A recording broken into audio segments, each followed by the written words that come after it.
दूसरा राजा अध्याय 20। हिजकिय्याह का मृत्यु से बचना।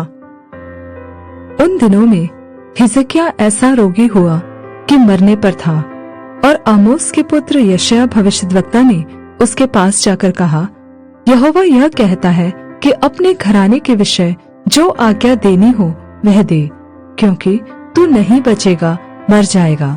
तब उसने दीवार की ओर मुंह फेर यहोवा से प्रार्थना करके कहा, हे यहोवा, मैं विनती करता हूँ, स्मरण कर कि मैं सच्चाई और खरे मन से अपने को तेरे सम्मुख जानकर चलता आया हूँ, और जो तुझे अच्छा लगता है वही मैं करता आया हूँ। तब हिजकिय्याह फूट फूट कर रोया।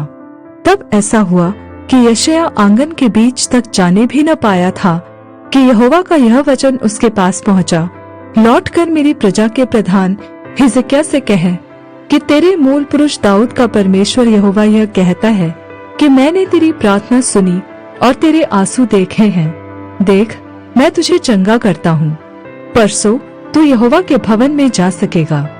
मैं तेरी आयु 15 वर्ष और बढ़ा दूंगा। अशूर के राजा के हाथ से तुझे और इस नगर को बचाऊंगा, और मैं अपने निमित्त और अपने दास दाऊद के निमित्त इस नगर की रक्षा करूंगा।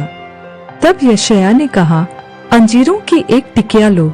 जब उन्होंने उसे लेकर फोड़े पर बांधा तब वह चंगा हो गया।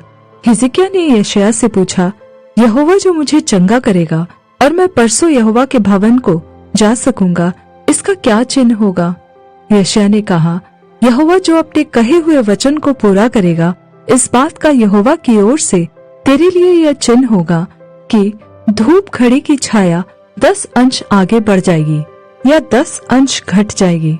हिजकिय्याह ने कहा, छाया का 10 अंश आगे बढ़ना तो हल्की बात है, इसलिए ऐसा हो कि छाया 10 अंश पीछे लौट जाए।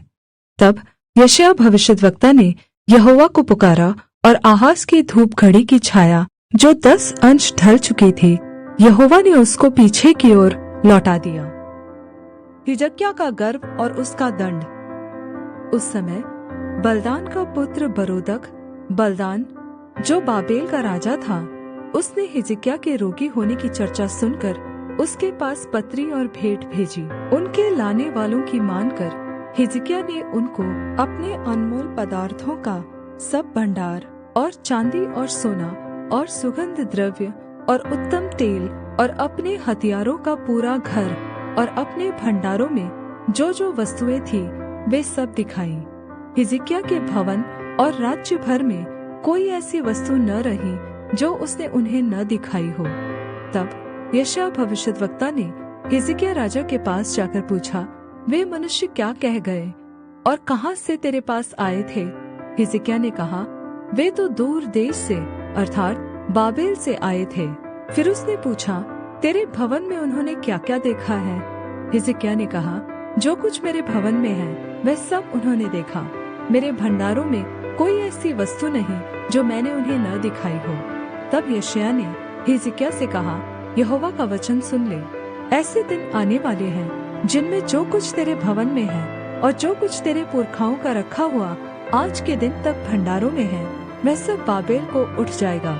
यहोवा यह कहता है कि कोई वस्तु न बचेगी, और जो पुत्र तेरे वंश में उत्पन्न हो उनमें से भी कुछ को वे बंदी बनाकर ले जाएंगे, और वे खोजे बनकर बाबेल के राजभवन में रहेंगे। तब हिजकिय्याह ने यशायाह से कहा, यहोवा का वचन जो तूने कहा है वह भला ही है, क्योंकि उसने सोचा, यदि मेरे दिनों में शांति और सच्चाई बनी रहेंगी तो क्या यह भला नहीं है? हिजकिय्याह के और सब काम और उसकी सारी वीरता और किस रीति उसने एक जलाशय और नहर खुदवा कर नगर में पानी पहुंचा दिया, यह सब क्या यहूदा के राजाओं के इतिहास की पुस्तक में नहीं लिखा है? अंत में हिजकिय्याह मरकर अपने पुरखाओं के संग जा मिला, और उसका पुत्र मनश्शे उसके स्थान पर राज्य करने लगा।